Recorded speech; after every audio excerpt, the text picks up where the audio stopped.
Subscribe and click the bell icon for the latest updates and notifications from the Indian Express. I'll be a president who will stand with our allies and friends and make it clear to our adversaries the days of cozying up to dictators is over.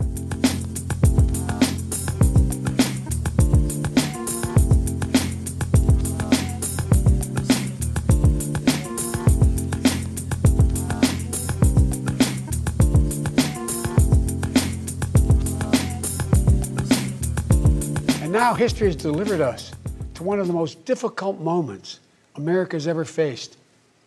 Four historic crises, all at the same time. A perfect storm. The worst pandemic in over 100 years. The worst economic crisis since the Great Depression. The most compelling call for racial justice since the 60s. And the undeniable realities and just the accelerating threats of climate change. So the question for us is simple. Are we ready? I believe we are. We must be. You know, all elections are important. But we know in our bones this one is more consequential. Just judge this president on the facts. 5 million Americans infected by COVID-19. More than 170,000 Americans have died. By far the worst performance of any nation on earth. More than 50 million people have filed for unemployment this year. More than 10 million people are going to lose their health insurance this year. Nearly 1 in 6 small businesses have closed this year. And this president, if he's reelected, you know what will happen. Cases and deaths will remain far too high. More mom and pop businesses will close their doors, and this time for good. Working families will struggle to get by. And yet the wealthiest 1% will get tens of billions of dollars in new tax breaks. We will never get our economy back on track. We will never get our kids safely back in schools. We'll never have our lives back until we deal with this virus. The tragedy of where we are today is it didn't have to be this bad. Just look around. It's not this bad in Canada or Europe or Japan or almost anywhere else in the world. And the president keeps telling us the virus is going to disappear. He keeps waiting for a miracle. Well, I have news for him. No miracle is coming. We lead the world in confirmed cases. We lead the world in deaths. Our economy is in tatters with Black, Latino, Asian American, Native American communities bearing the brunt of it. And after all this time, the president still does not have a plan. Well, I do. If I'm your president, on day one, we'll implement the national strategy I've been laying out since March. We'll develop and deploy rapid tests with results available immediately.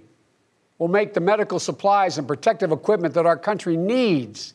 And we'll make them here in America, so we will never again be at the mercy of China or other foreign countries in order to protect our own people. We'll make sure our schools have the resources they need to be open, safe, and effective. We'll put politics aside. We'll take the muzzle off our experts so the public gets the information they need and deserve. Honest, unvarnished truth. They can handle it. We'll have a national mandate to wear masks, not as a burden, but as a patriotic duty to protect one another. We can and we will deal with climate change. It's not only a crisis, it's an enormous opportunity. An opportunity for America to lead the world in clean energy and create millions of new, good-paying jobs in the process. And we can pay for these investments by ending loopholes, unnecessary loopholes, and the president's $1.3 trillion tax giveaway to the wealthiest 1% and the biggest, most profitable corporations, some of which do not pay any tax at all.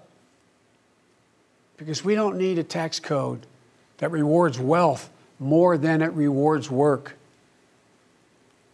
I'm not looking to punish anyone. Far from it. But it's long past time the wealthiest people and the biggest corporations in this country paid their fair share. And I'm not going to have to do it alone, because I'll have a great vice president at my side. Senator Kamala Harris. She's a powerful voice for this nation. Her story is the American story. She knows about all the obstacles thrown in the way of so many in our country. Women, black Americans, South Asian Americans, immigrants, the left out and the left behind. But she's overcome every obstacle she's ever faced. No one's been tougher on the big banks and the gun lobby. No one's been tougher in calling out the current administration for its extremism, its failure to follow the law, its failure to simply tell the truth. History has thrust one more urgent task on us. Will we be the generation that finally wipes out the stain of racism from our national character? I believe we're up to it. I believe we're ready. Just a week ago yesterday was the 3rd anniversary of the events in Charlottesville. Close your eyes. Remember what you saw on television. Remember seeing those neo-Nazis and Klansmen and white supremacists coming out of fields with lighted torches, veins bulging, spewing the same anti-Semitic bile heard across Europe in the 30s. Remember the violent clash that ensued between those spreading hate and those with the courage to stand against it. And remember what the president said when asked? He said there were, quote, very fine people on both sides. It was a wake-up call for us as a country, and for me, a call to action. At that moment, I knew I'd have to run, because my father taught us that silence was complicity, and I could never remain silent or complicit. At the time, I said we were in the battle for the soul of this nation. And we are.